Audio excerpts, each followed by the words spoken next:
ವಿಶೇಷ ಸಂದರ್ಭಗಳಲ್ಲಿ ಊಟಕ್ಕೆ ಸೇರ್ತಕ್ಕಂಥದ್ದು ಹಲವಾರು ವಿಚಾರಗಳನ್ನು ಊಟಕ್ಕೆ ಸೇರಿದಾಗ ಕೆಲವಾರು ವಿಚಾರಗಳು ಚರ್ಚೆಗೆ ಬರ್ತದೆ. ಸೊ ಹಾಗಾಗಿ ಹೊಸ ವರ್ಷದ ದೃಷ್ಟಿಯಿಂದ ಕೆಲವರೆಲ್ಲ ಸೇರಿದ್ರು ಅಂತ ಕಾಣಿಸ್ತದೆ. ಸೊ ಮುಖ್ಯಮಂತ್ರಿಗಳು ಕೂಡ ಅದರಲ್ಲಿ ಭಾಗವಹಿಸಿದ್ದಾರೆ. ಸೊ ಹಾಗಾಗಿ ಇದಕ್ಕೆ ವಿಶೇಷ ಅರ್ಥ ಏನಿಲ್ಲ. ರಾಜಕಾರಣದಲ್ಲಿ ನೀವು ಮಾಧ್ಯಮಗಳು ಹೇಳೋ ರೀತಿಯಲ್ಲಿ ಏನೋ ವಿಶೇಷವಾದಂಥ ಬದಲಾವಣೆ ಆಗ್ತಾ ಇದೆ, ಒತ್ತಡ ಬರ್ತಾ ಇದೆ ಅನ್ನೋಂಥ ಅರ್ಥ ಕಲ್ಪಿಸುವಂಥದ್ದಿಲ್ಲ. ಇವತ್ತು ರಾಜ್ಯದಲ್ಲಿ ಸಿದ್ದರಾಮಯ್ಯನವರ ನೇತೃತ್ವದಲ್ಲಿ ಸರ್ಕಾರ ನಡೀತಾ ಇದೆ. ಅದನ್ನು ಯಾರೂ ಕೂಡ ಚರ್ಚೆನೂ ಕೂಡ ಮಾಡ್ತಾ ಇಲ್ಲ.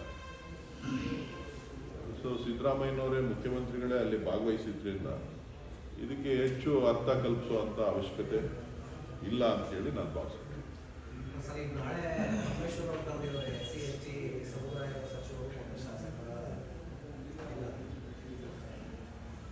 ಕರಿಬಾರ್ದು ಅಂತಿಲ್ವಲ್ಲ, ಅವರು ಕರಿಬೋದು, ನೀವು ಕರಿಬೋದು, ನಾನು ಕರಿಬೋದು, ಇನ್ನೊಬ್ರು ಕರಿಬೋದು, ಯಾರು ಬೇಕಾದ್ರೂ ಊಟಕ್ಕೆ ಕರಿಬೋದು. ಊಟಕ್ಕೆ ಕರೆಯೋದ್ರಲ್ಲಿ ಬೇರೆ ಅರ್ಥ ಕಲ್ಪಿಸುವಂಥದ್ದು ಅವಶ್ಯಕತೆ ಇಲ್ಲ. ಸೊ ಪರಮೇಶ್ವರ್ ಅವರು ನಮ್ಮ ಹಿರಿಯ ನಾಯಕರಿದ್ದಾರೆ, ಗೃಹ ಮಂತ್ರಿಗಳಿದ್ದಾರೆ. ಸೊ ಅವರಿಗೆ ಆದಂಥ ಕೆಲವು ಒತ್ತಡಗಳಿರ್ತದೆ. ಅವರ ಏನು ಜನಾಂಗದ ಕೆಲವು ಶಾಸಕರುಗಳು ಕೆಲವು ಬೇಡಿಕೆಗಳನ್ನು ಇಟ್ಟಿರ್ಬೋದು. ಆ ಬೇಡಿಕೆಗಳನ್ನು ಪೂರೈಸಲಿಕ್ಕೆ ಇವತ್ತು ಬಜೆಟ್ ಕೂಡ ಹತ್ರ ಬರ್ತಾ ಇದೆ. ಬಜೆಟ್ನಲ್ಲಿ ಪೂರ್ವಭಾವಿಯಾಗಿ ಏನು ಮಾಡಬೇಕು ಅನ್ನೋದು. ಇನ್ನೊಂದು ಕಾಂತರಾಜ್ ವರದಿ ಬಗ್ಗೆ ಚರ್ಚೆಗಳು ಪ್ರಾರಂಭ ಆಗಿದೆ. ಕಾಂತರಾಜ್ ವರದಿನಲ್ಲಿ ಅವರ ನಿಲುವೇನಿರಬೇಕು ಅನ್ನೋದು ಕೂಡ ಚರ್ಚೆ ಆಗಿದೆ. ಸೊ ಹಾಗಾಗಿ ಕೆಲವೊಂದು ವಿಚಾರಗಳನ್ನು ಚರ್ಚೆ ಮಾಡಲಿಕ್ಕೆ ಸಭೆ ಸೇರ್ತಕ್ಕಂಥದ್ದು ಸಾಮಾನ್ಯ ಅಂತ ಕಾಣಿಸ್ತದೆ. ಸರಿ, ಒಪ್ಪಂದ ಆಗಿದೆ ಅನ್ನುವಂಥದ್ದು ಡಿ ಕೆ ಶಿವಕುಮಾರ್ ಹೇಳಿಕೆ ಬಳಿಕ ಒಂದಷ್ಟು ಬದಲಾವಣೆಗೆ ಚರ್ಚೆಗಳು ಆಗ್ತಾರೆ. ಕುಮಾರ್ ಅವರಿಗಾಗಲೇ ಅದ್ರ ಬಗ್ಗೆ ಕ್ಲಾರಿಫಿಕೇಶನ್ ಅನ್ನು ಕೊಟ್ಟಿದ್ದಾರೆ. ಅದ್ರ ಬಗ್ಗೆ ಹೆಚ್ಚಿಗೆ ಮಾತನಾಡ್ಲಿಕ್ಕೆ ಹೋಗೋದಿಲ್ಲ.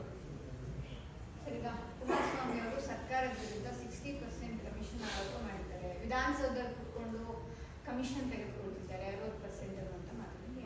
ನೋಡಿ, ಕುಮಾರಸ್ವಾಮಿ ಅವರಿಗೆ ಬಹುಶಃ ಕರ್ನಾಟಕದಲ್ಲಿ ಒಳ್ಳೆಯ ಅವಕಾಶ ಸಿಕ್ಕಿದೆ ಈ ದೇಶದಲ್ಲಿ ಸೇವೆ ಮಾಡಲಿಕ್ಕೆ. ಕರ್ನಾಟಕದ ಅಭಿವೃದ್ಧಿಯ ಬಗ್ಗೆ ಅವರ ಚಿಂತನೆಗಳು ಸಲಹೆಗಳನ್ನು ಕೊಡಲಿ ಅಂತೇಳಿ 25ನೇ ಇಸ್ವಿನಲ್ಲಾದರೂ ಅವರಿಗೆ ಒಳ್ಳೆಯ ಬುದ್ಧಿಯನ್ನು ಭಗವಂತ ಕೊಟ್ಟು ರಾಜ್ಯದ ಜನರ ಹಿತದೃಷ್ಟಿಯಿಂದ ಅವರ ಸಲಹೆಗಳು ಮಾರ್ಗದರ್ಶನ ರಾಜ್ಯ ಸರ್ಕಾರಕ್ಕೆ ಇರಲಿ ಅಂತೇಳಿ ನಾನು ಭಾವಿಸ್ತೇನೆ. 40% ವಿರುದ್ಧ ದೊಡ್ಡ ಹೋರಾಟ ಮಾಡಿ ಸರ್ ಕಾಂಗ್ರೆಸ್. ಅದ್ರ ಮೇಲೆ ಹೇಳಿದ್ನಲ್ಲಪ್ಪ, ಹೊಸ ವರ್ಷದಲ್ಲಿ ಅವ್ರಿಗೆ ಒಳ್ಳೆ ಬುದ್ಧಿ ಕೊಡಲಿ ಅಂತ ಹೇಳಿದ್ದೀನಲ್ಲ.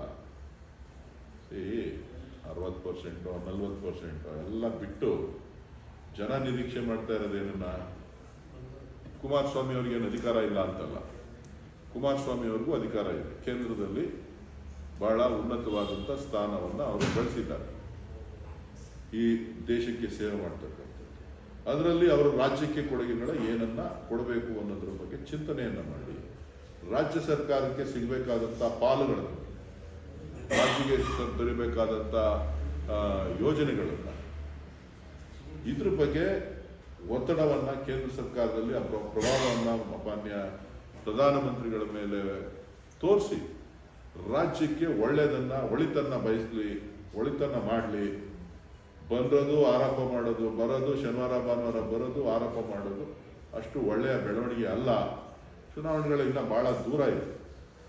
ಸೊ ಆ ಸಂದರ್ಭದಲ್ಲಿ ಆರೋಪಗಳು ಪ್ರತ್ಯಾರೋಪಗಳು ನಡೀಲಿ.